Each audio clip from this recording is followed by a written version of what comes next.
that speech appealed to some, but I think he missed an opportunity.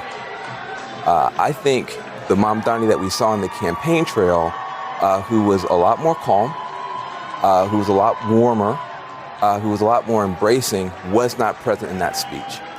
And I think that Mamdani is the one you need to hear from tonight. There are a lot of people trying to figure out, can I get on this train with him or not? Oh, hi, guys. It's me, Hasan Piker here. Wait, hold on 1 second. Kaya, shut up!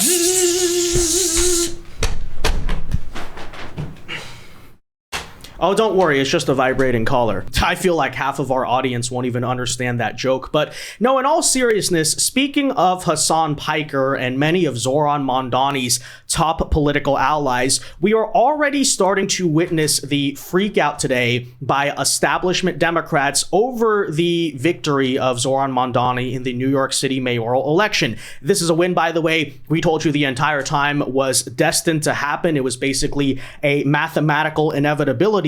But now that it's happened, what are they, of course, worried about? Well, first and foremost, the idea that, of course, Zohran's radical politics may be used as a weapon against Democrats in swing states in 2026. But secondly, what CNN's Van Jones and other top Democrat figures are pointing out is that apparently they're upset that Zohran Mamdani, the moment he got elected with his victory speech, with his election watch party, has immediately gone back to embracing the radical rhetoric and radical politics that have defined most of his adult life. So in other words, you mean to tell me that the radical race communist who was tweeting Karl Marx quotes just about 5 years ago did not magically overnight turn into some sensible moderate populist who was only concerned with affordability? You mean to tell me he was saying certain things and smiling a little bit more and pretending to distance himself from certain far left issues for the election? And then, of course, the very moment that was secured and in the bag, he's immediately turning into the very guy he basically told you this entire time that he was.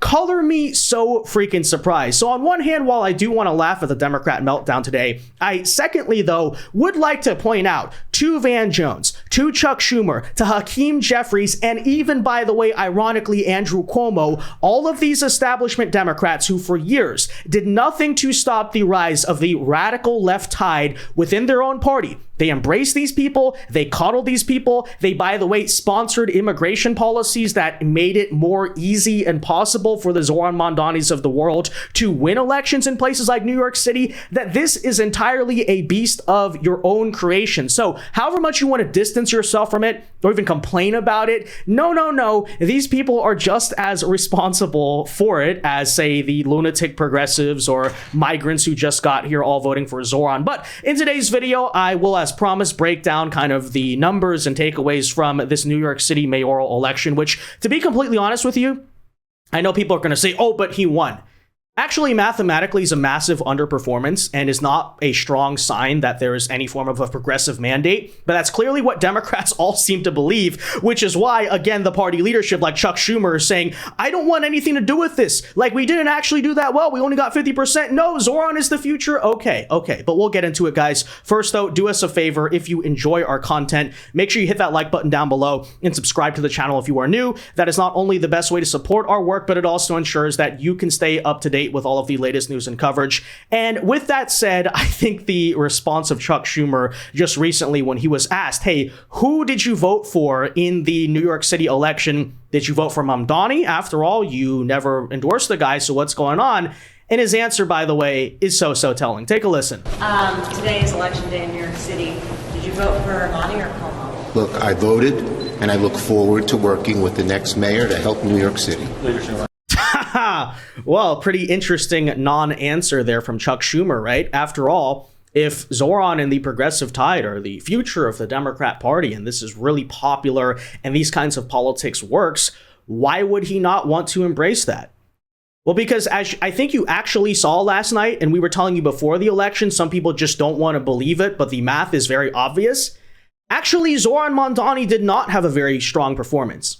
As a matter of fact, you could argue, given that this is New York City, the margins last night are a pretty strong showing that these types of politics nationwide are actually a terrible and awful idea for Democrats to run on in 2026. And that's what Schumer's trying to balance as we speak. Now, he's terrible at it, and I don't think the fence sitting is going to appease either side. But yes, while these radical progressives are popular among the base and are definitely trying to launch these primary challenges nationwide, look how they do in general elections. It's not good. If you don't believe me, let us look at the current results that we do have from the New York City race, currently with 93% of the votes in. So we don't know the final total margin here, but you can see that Zohran Mamdani is winning with 50.4% of the vote. Andrew Cuomo has 41.6%, and Curtis Sliwa has the rest.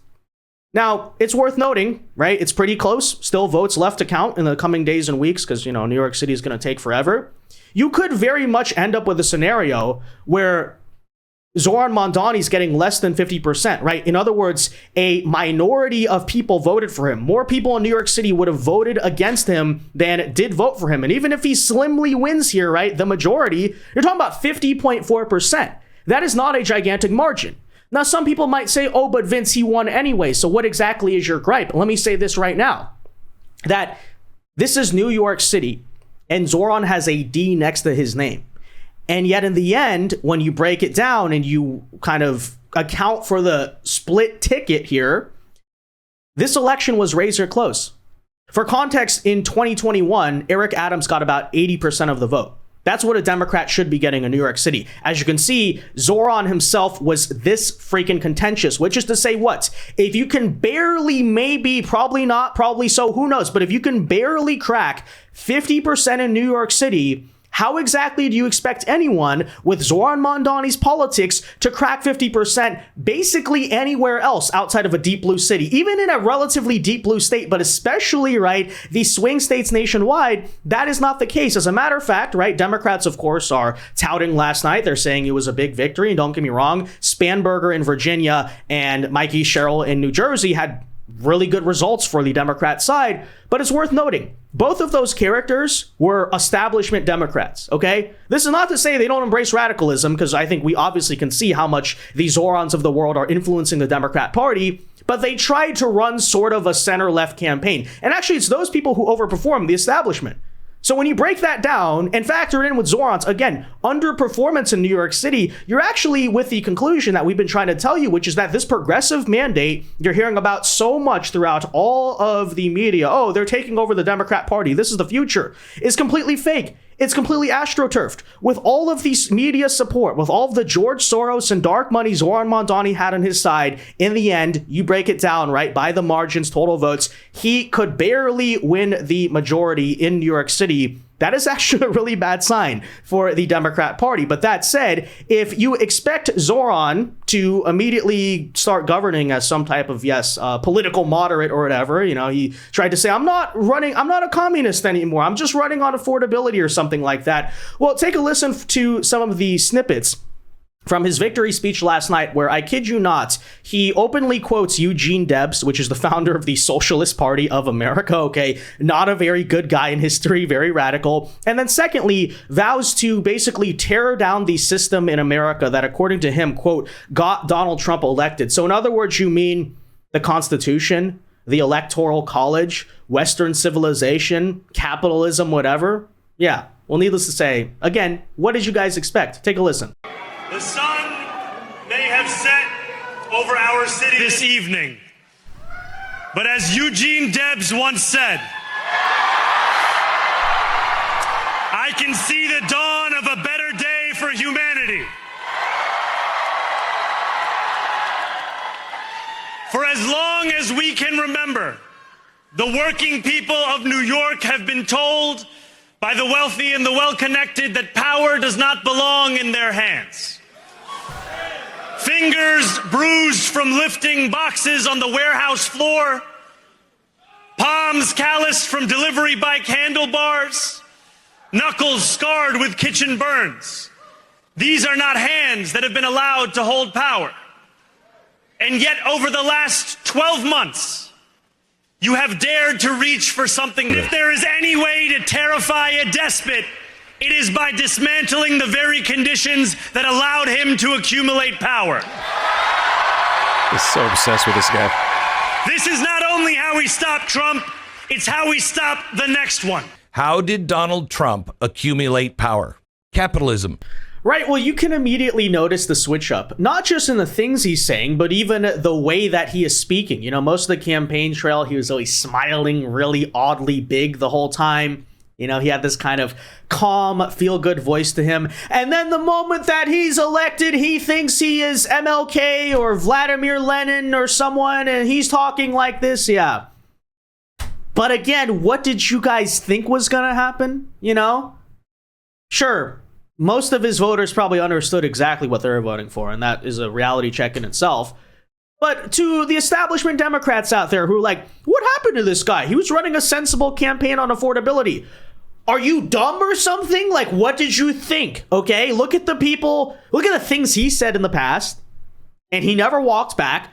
Look at the people he's surrounding himself with, by the way. Even at the election watch party last night, you know, the switch up here is also evident because talking specifically about Hasan Piker, well, for those of you who are lucky enough to not know who Hasan Piker is, he is basically this insanely crazy far left streamer who's been famous for saying things like America deserved 9/11. And here he is being a top surrogate of the Mamdani campaign. By the way, to seem moderate, right, to seem sensible, Mamdani did say in one of the New York City debates that he condemns what Hasan Piker said about 9/11 and said it was reprehensible, right? He walked back, he tried to distance himself from Hasan, but notice what's happening here, right? That was all for the election, obviously. The moment that he is about to take power, here's Hasan Piker openly there celebrating his victory at the watch party. It's almost like that was completely insincere and this was always a top ally of yours. By the way, if you wonder what Hasan Piker had to say about all of this, he said, and I quote, at the victory party, by the way, this is the country that defeated the USSR, unfortunately. Yes, he literally said he was sad that the Soviet Union collapsed. He thinks the Soviets should have won the Cold War, yet this guy is an American citizen who basically chose to come here and live here. And here we have a rabid anti-American communist who is, of course, what? Now a top mouthpiece for the Zohran Mamdani, now, I guess, mayoral office. Take a listen. What do you think it means that this guy ran as a socialist and anti-communism didn't work to stop him? That's big. Yeah, I think we are in the heart of the imperial core. This is the country that defeated the USSR, unfortunately. And the reality of the matter is, there's a lot of antagonism. There's no class consciousness in the United States of America. It's one of the things I try to address every day with my commentary.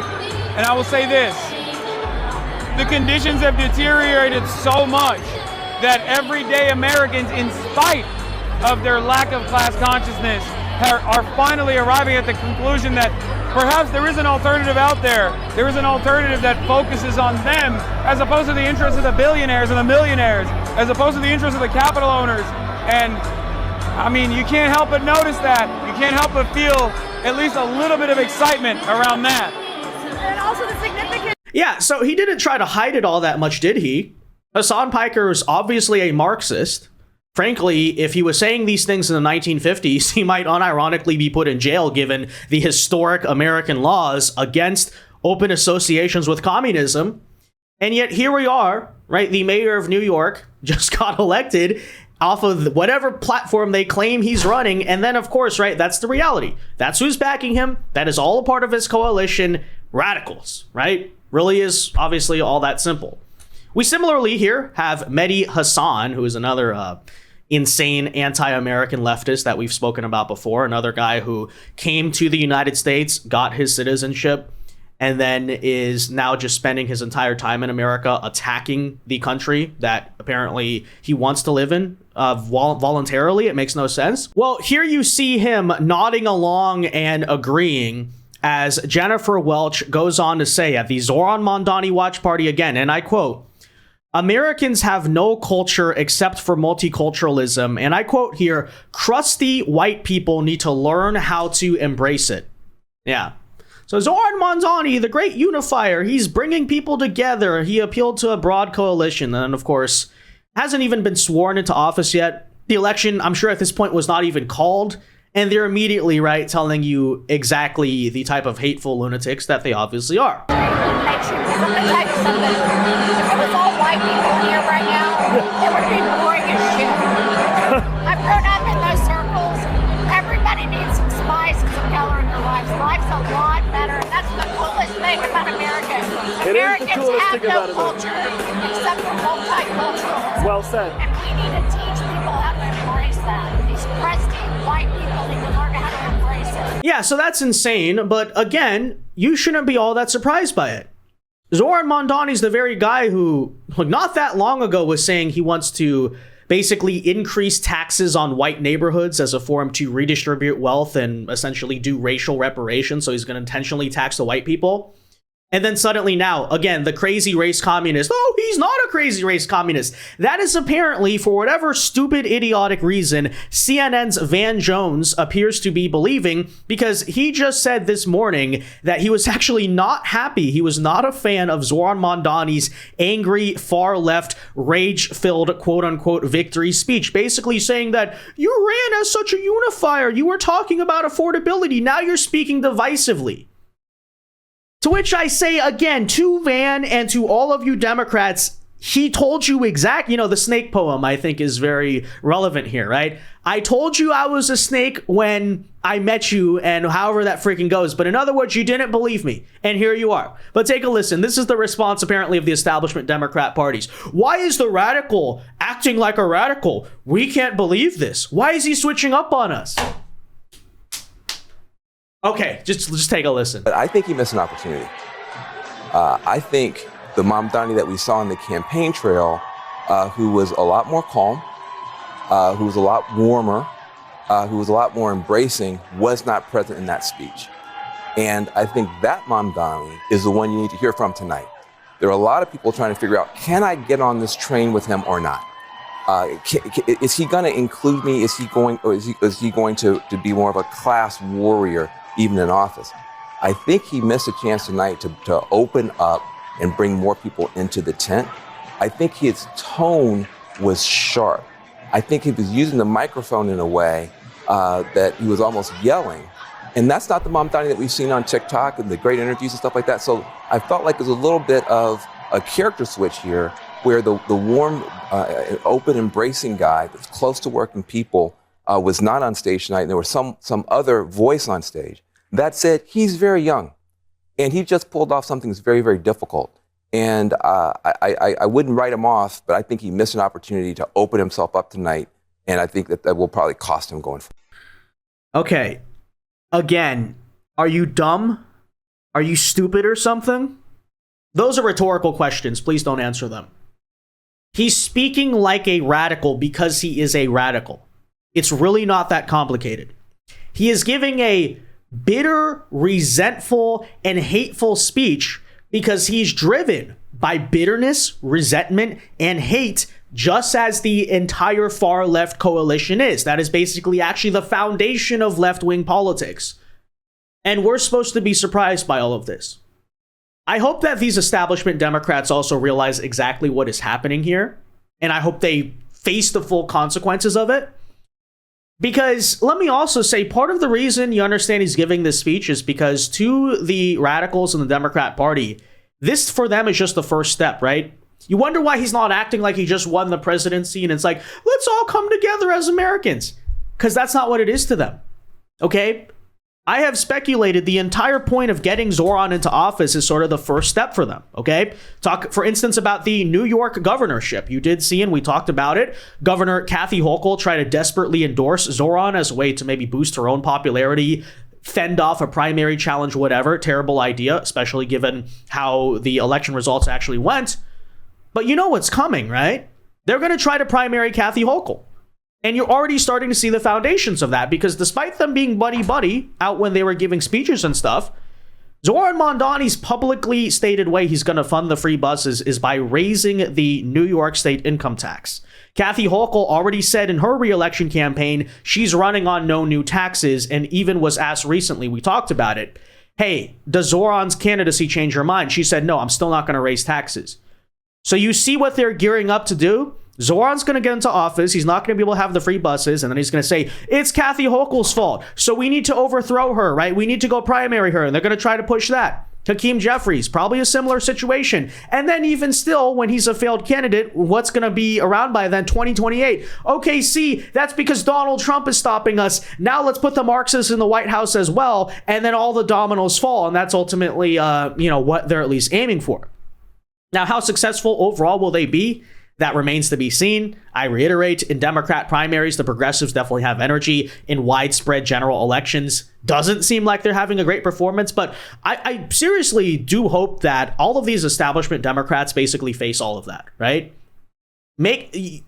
Enjoy the beast, the monster, the Leviathan that you created. Because you know what? When you had the chance to, you guys could have all tried to get behind Andrew Cuomo, And that might have helped him. Maybe he would have had a better performance if Hakeem Jeffries embraced him, if Kathy Hochul embraced him. All you establishment Democrats left your boy out here to dry. So now he's basically off the table. But guess what? You think that's going to save you from the mob coming from you as well? No, I hope that freaking happens. I really do. Because the insane stupidity here to say, he's running a populist campaign on affordability. He's really good. We don't care that he's quoting Karl Marx and all this garbage. And now you're like, he's quoting Karl Marx. He's a radical. You deserve everything that happens to you, politically and peacefully speaking, of course. Okay, you deserve to be primaried. You deserve to be sent into irrelevance by these progressive lunatics, okay? And we'll handle the progressive lunatics in the general election, no problem. But it's just so appalling, frankly, to witness what you're seeing here. It's like, okay. But anyways, that said, I do think it's going to be a really interesting situation to watch because, again, despite not that great of a performance, by the way, worth noting, I forgot to mention this, that Zohran in the end did fulfill our prediction of underperforming the polls. RCP average, for instance, had him winning last I checked by 14. Final margin there is only about 9. So really not all that great. But that said, these progressives are already running on the idea. I mean, just listen to them. This is the future. We're going to primary all of you. And clearly that was successful, say, against Andrew Cuomo. So, they're going to try it nationwide. The radical Democrat voter base is going to elect them and then get reality checked in general. But yeah, that's bad news for Democrats going into 2026. Even if you want to look at some of these other blue state elections and say, the Democrats won. Yeah, Zohran Mamdani style Democrats did not win. And Zohran Mamdani himself underperformed with a split ticket running against a horrible establishment candidate in Andrew Cuomo. But good luck to you guys. You're going to need it. Again, enjoy the monster you created. We tried to warn you. We tried to tell you don't embrace this. You refused anyway because you too are power-hungry sociopaths and you thought, people vote for this, so let's get it behind it. Okay, very smart of you. All right. But anyways, that said, guys, let me know your thoughts on this in the comment section down below. Be sure to leave a like on this video, subscribe to the channel if you are new. And until next time, God bless and peace.